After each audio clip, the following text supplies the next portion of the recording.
This is the top 10 qualities of a great leader. This book is written by Phil Pringles. He wrote this book because he doesn't just want you to stop at being a leader, but he wants you to add it great. Be a great leader. And right through the pages of this book, we'll find out the 10 qualities that Phil Pringles shows us right on this book. And if you want to up the status, if you want to up the game of your leadership, this book is for you. And we are going to delve into this book right now. Stick with me to the end of this video.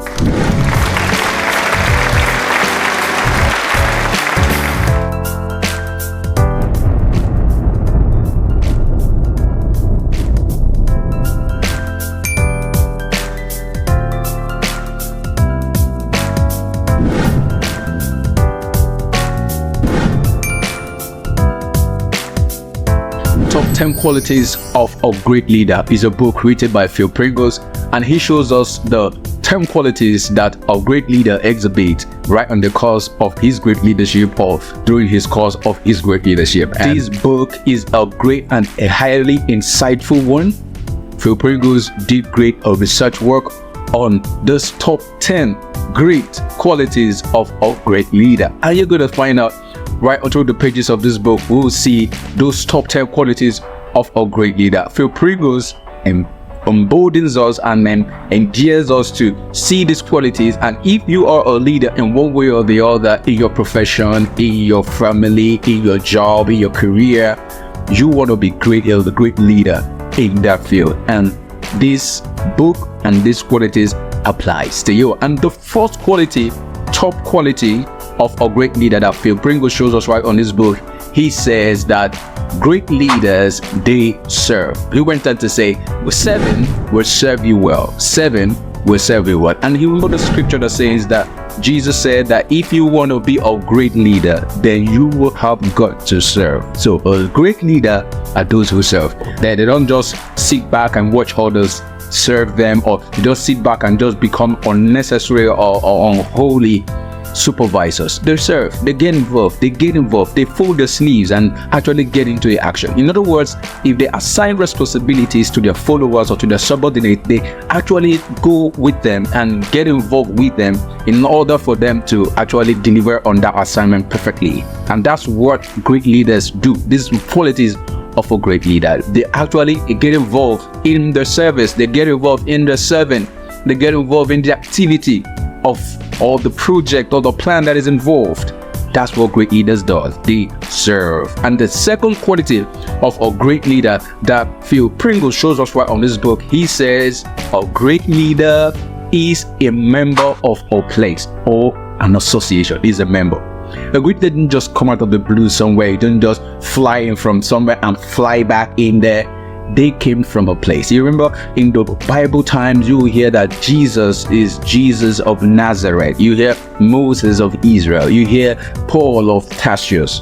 They came from a place. Great leaders of all time in the human race, they came from a place. They are members of a place or an association. If you want to be a great leader, or you want to begin right now, or begin your course of being a great leader, and you don't have a place where you're coming from, or you don't have an association where you belong, you need to belong to an association, because great leaders, they start their leadership, they start their great leadership from where they are coming from that place, from that association. So great leaders, they are coming from a place, are members of a place.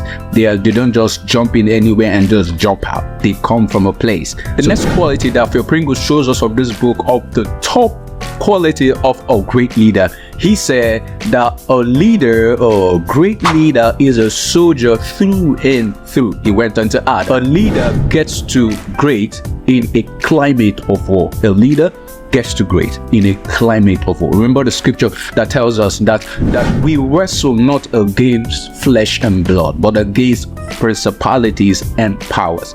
A leader is a soldier through and through. People will oppose you. Yes, even if you are the best leader in your time or in your environment, people will oppose you. There are people who will oppose you. oppose your idea, oppose your project, oppose your plan. But you need to step up. You need to ensure that these plans actually come to reality.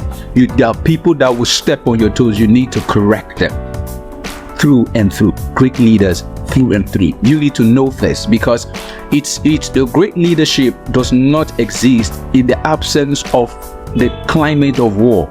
It doesn't. It exists in the presence of a climate of war. You need to convince others. You need to prove your points. You need to let people know that this is it.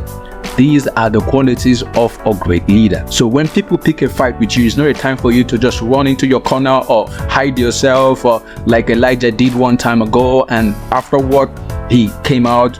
You need to face your giant like David did. Face your Goliath. Confront your confronters.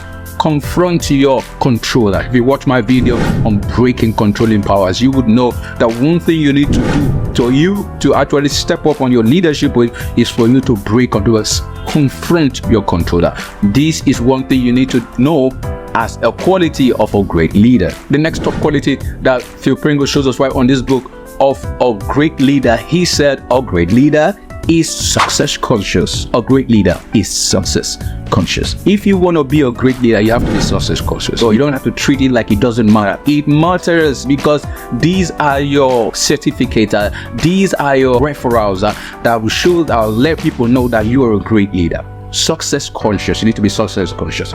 You need to ensure that any plan or project that you have set ahead of you, you pursue it. You pursue it and oversee to the fact that it's attained. You need to be success conscious.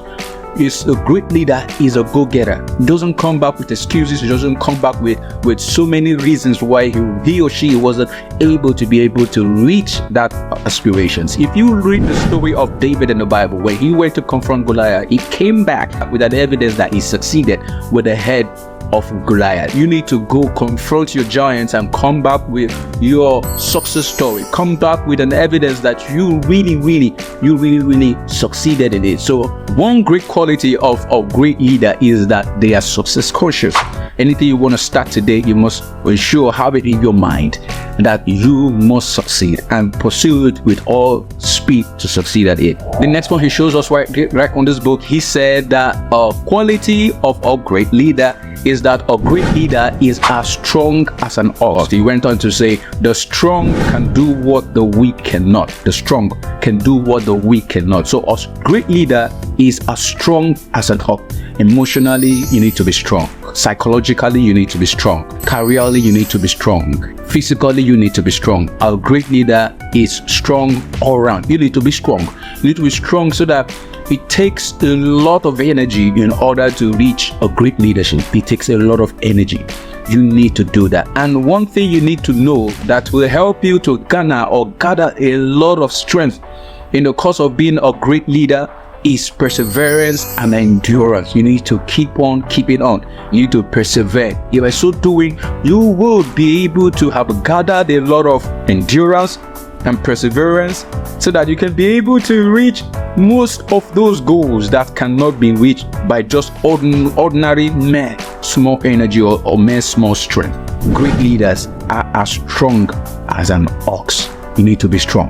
Very strong. You need to be so strong as a great leader. And the next one he shows us right on this book of a top quality of a great leader, he said a great leader have access to sound words and sound hearts. And he went on to say he cared for them with a true heart and led them with a skillful hand. A great leader have access to sound words and sound heart. If you are a great leader, and if you want to become a great leader today, tomorrow, and next tomorrow, and the days beyond, you must have access to sound words. You know, words are motivations. Words can build and words can break. Words can discourage and words can encourage. Those who are working with you, those who are part of your team, if you don't release the sound words, they won't continue with you the next minute.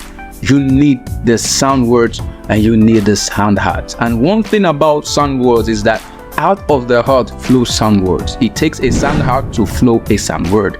And if your heart is not in the proper aspect, sound words won't come out. So let your heart be in order. Let your heart be sound enough in order to produce sound words. And you need sound words to get people with you, people on your side, relentless, regardless of whatever it is. They would stick with you, stay with you through thick and thin. Sound words are a tool in the hands of the great leader. It's the top quality of a great leader, sound words. The next one he shows us right on this book. He said the top quality of a great leader is show of uncommon sense. As he went on to say, strength and courage sit comfortably at the hem of a list of required characteristics for leaders, but wisdom sits above all other characteristics for a leader. Remember the scripture that says wisdom is the principal thing. And another scripture also says, if you lack wisdom, you can ask your maker and he will give it to you freely. So uncommon sense is a top quality of a great leader. And if you don't have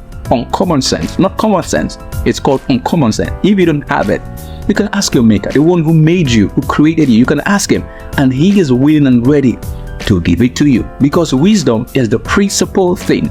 It's the one that is at the hem of affair. It's at the hem of affair, and you need the uncommon sense. You need it because as a great leader, there are certain situations that will come to you. You need uncommon sense to resolve it. You need uncommon sense to make it move and continue no matter what is happening around it. You need uncommon sense. It's a top quality of a great leader. Phil Pringles shows us right on this book. And the next top quality of a great leader is reliance on self-security. He went on to say, run in such a way that you may win. You need to rely on yourself. You have been equipped. One thing about great leaders is that they know that they have the ability on them. They know that they have all it takes, because the scripture tells us that there is treasure in earthen vessel, that the excellency of God may be made manifest in them. I need to know that they rely on self-reliance because of what God has placed on the inside of them. They know that they can make it.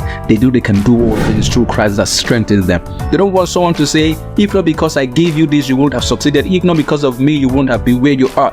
They want the testimony to be that they made an effort to be a great leader today, tomorrow, next tomorrow, and the days beyond. This is the top quality of a great leader. They rely on self-security. The next one that Phil Pringles went on to share with us right on this book, he said, an excellent spirit.